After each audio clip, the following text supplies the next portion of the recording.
ప్రేరేపించే కథలు. మానవులు అనుభవించే సకల దుఃఖాలకు మూలకారణం అన్వేషించాలని రాజ్యాన్ని, సంపదను, భార్యాబిడ్డలను వదిలి వెళ్ళాడు రాకుమారుడు సిద్ధార్థుడు. బుద్ధుడిగా మారే దశలో అనూహ్యమైన ఎన్నో అనుభవాలు, అనుభూతులు, మానవాళిపై బుద్ధుడు కురిపించిన ప్రేమానురాగాలు ఆయనను ప్రజలకు చేరువ చేశాయి. బుద్ధుడి బోధల్లో ప్రధానమైనవి అహింస, విశ్వమానవ సమాదరణ, మనుషులంతా ఒకే కుటుంబంలా కలిసి బతకాలని, కుల మత వర్ణ వర్గ విభేదాలకు దూరంగా సత్యజీవనం గడపాలన్నది ఆయన కోరిక. పరుల ధనం ఆశించవద్దని, ఇతరుల దోషాలను మన్నించే శక్తిని పెంచుకోమని లోకానికి సందేశమిచ్చారు. మంచి దృష్టి, సత్సంకల్పం, మృదుభాషణ, అర్థవంతమైన చర్య, కఠిన ప్రయత్నం, సుసంస్కృతి, మొక్కవోని దీక్ష, మంచి బతుకు అనే 8 మార్గాలు బౌద్ధ ధర్మసార సంగ్రహ మూల సూత్రాలు. బౌద్ధ సాహిత్యంలో జాతక కథలకు ఒక ప్రత్యేక స్థానం ఉంది. బుద్ధుడి జన్మల గురించి చెప్పినవే జాతక కథలు.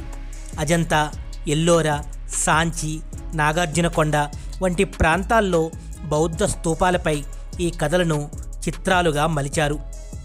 బుద్ధుడు జ్ఞానసిద్ధుడుగా, బోధిసత్వ ప్రభువుగా, వృక్షదేవతగా, జంతువులుగా వివిధ రూపాలు ధరిస్తాడీ కథల్లో.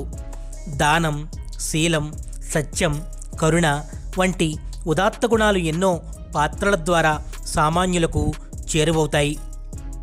సత్యాహింసలు సిద్ధాంత విషయాలుగా జనావళికి మోక్ష మార్గాన్ని దగ్గర చేస్తాయి. తాబేలుతో మైత్రిగల 2 హంసలు తాము చిత్రకూట పర్వత ప్రాంతంలోని రమణీయ ప్రదేశాలను దర్శించడానికి ఆకాశ మార్గంలో పోతున్నామని చెప్పాయి. తాను కూడా వస్తానంది తాబేలు. ఆకాశ ప్రయాణం కనుక కర్ర నోట కరుచుకుని మౌనంగా ఉండమన్నాయి హంసలు. అవి అటూ ఇటూ కర్రను ముక్కున కరుచుకుని రివ్వున పైకెగిరాయి. ఆ దృశ్యాన్ని చూసిన కొందరు బాలకులు అల్లరి చేస్తూ అరిచారు. కోపోద్రిక్తురాలైన తాబేలు తానున్న స్థితి మరిచి నోరు తెరిచింది. ఫలితంగా కిందపడి మరణించింది. కోపావేశం కూడదని ఈ కథ చెబుతుంది.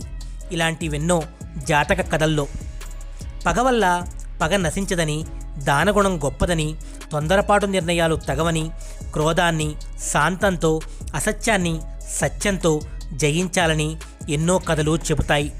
బంగారు లేడి, కుందేలు, సింహం, కోతి, ఏనుగు, మృగరాజు వంటి పాత్రలను బుద్ధుడే స్వయంగా ధరిస్తూ ఆ పాత్రల ద్వారా సందేశాలిస్తాడు. బౌద్ధ మతం కాదు, మానవ జీవన దర్శనం, ప్రగతి మార్గ సమాజ పునర్నిర్మాణ సిద్ధాంతం. బుద్ధుడి బోధలు సర్వకాల సర్వావస్థల్లో అనుసరించాల్సినవే.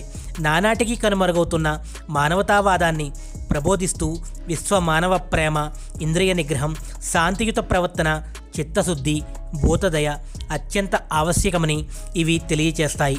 ఈర్ష్య ద్వేషాలతో కలుషితమై హింసా ప్రవృత్తితో దిగజారుతున్న సమాజ స్థితిగతుల్ని మెరుగుపరిచే సందేశాలను మనకు అందించాడు బుద్ధుడు. ఆయన బోధనలను ఆచరించాల్సిన బాధ్యత మనందరిది. ఈ వీడియో కానీ మీకు నచ్చితే లైక్ చేయండి, షేర్ చేయండి. ఇలాంటి మరిన్ని మంచి వీడియోల కోసం ఛానల్ సబ్స్క్రైబ్ చేయండి. మరో మంచి వీడియోతో మళ్ళీ కలుద్దాం.